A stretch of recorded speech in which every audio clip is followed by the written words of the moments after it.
Hi, my name is Lori Williams, and this is your PRV Moment. Today I want to talk to you about reincarnation. Now, I know that reincarnation doesn't technically have anything to do with CRV, so you might be wondering, why is she going to talk about reincarnation? And the reason is because I get a lot of questions about reincarnation and past lives. And as a former hypnotherapist, I used to do a lot of past life regressions. I've never been one that wants to tell people what their past lives are. Like, you used to be I don't feel like that's my place. I feel like it's more important for each person to have their own experience of a past life. But I have to tell you that for me, the jury is still out on reincarnation. And I'll tell you why. Because throughout my life, I've had a number of reincarnation experiences where I'll give you just a couple of examples. Years ago, when I was doing missionary work and I didn't believe at all in reincarnation, I dreamt that I was a man way in the past. I was trying to I was somewhere in the Middle East, and I was trying to get to the big cheese, the big boss. I think he was a sultan of some sort. He had a lot of concubines. And I was trying to get to the palace because I was his cousin. I was somehow related to this man. And I wanted to let him know that, hey, I'm your cousin, I'm here.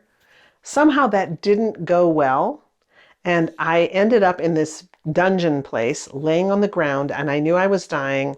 And I could see the wet stones, and I could see reflections from a torch that was in the hallway outside my cell.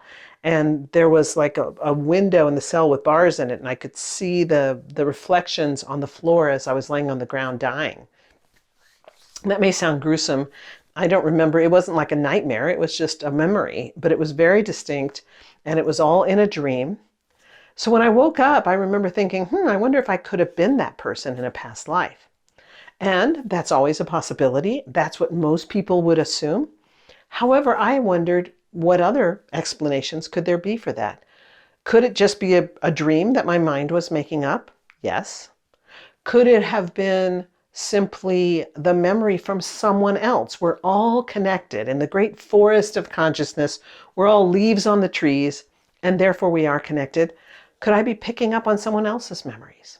That is another possibility. So I'm just wanted to kind of play with some ideas with you regarding reincarnation. I had another dream in which I was a mother who had lost her daughter, and I was calling, my daughter had been like maybe 8 years old, and I was calling her ballet teacher to tell her she would no longer be coming to take ballet lessons. And I was crying as I was telling her this, and I was holding these ballet leotards. Very specific dream, a very, very clear one. I've had many dreams of this sort where I was someone else. I even had one where I was a black man on a foreign planet doing construction work on this planet. And, it was just a very bizarre dream. But it was actually very, very specific. And so I've always wondered, could I have been all of these other people at some point? And the answer is yes, I could have been. But the next question is, was I? And the answer is, who knows? Your guess is as good as mine. Sometimes I think there are other explanations that could also be valid. Again, picking up on other people's memories. We could be picking up on other people's memories. We could be experiencing these things as though they happened to us when they happened to someone else.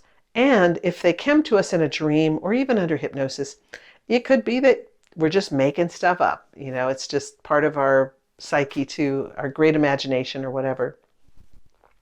Now, I don't want to offend anyone, because I've had this conversation with people who became very offended and said, I know that I was XYZ in a past life, and how dare you suggest that it wasn't true. So I'm not actually suggesting it's not true. I'm just saying there's a plethora of possibilities out there that we should probably consider. And I think it's always good to have some ideas about things, rather than just accepting this is the truth. Now, I get a lot of questions from people asking me, can controlled remote viewing help me discover past lives? I think that you could use CRV and have an amazing experience, and you could try to view a past life, and you could have a very amazing experience. Is it true or not? That's the question. Can it be validated? I think it's really important that we don't necessarily fall into traps of self-delusion or visions of grandeur or anything like that.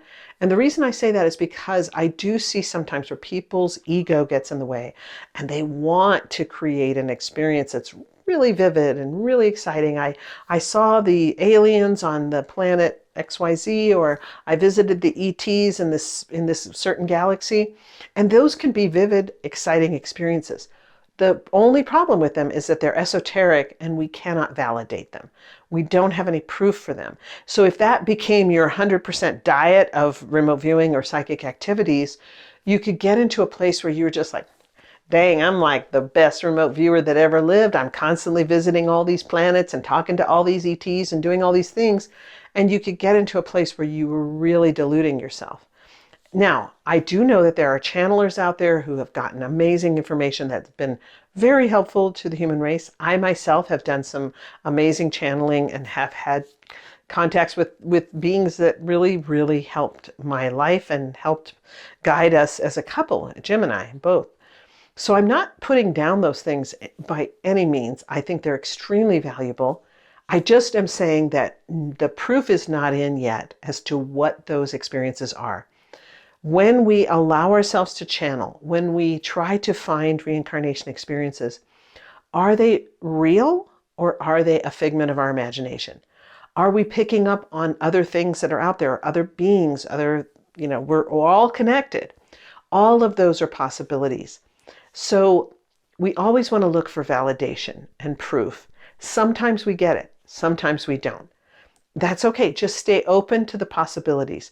Don't get caught into a dogmatic thing. Like I am 100% sure that I used to be Kubla Khan. We don't want to get into that kind of solid thing. We want to say, well, I had this experience and it felt really real to me. I don't exactly understand what it was, but it was a very cool experience and I'm happy that I had it. So just stay open to all the possibilities. I think that's the greatest way for us to grow and to learn as humans. So just stay open to it. I hope you enjoyed talking about reincarnation with me today. This is your PRV moment for this week, and I'll see you next time.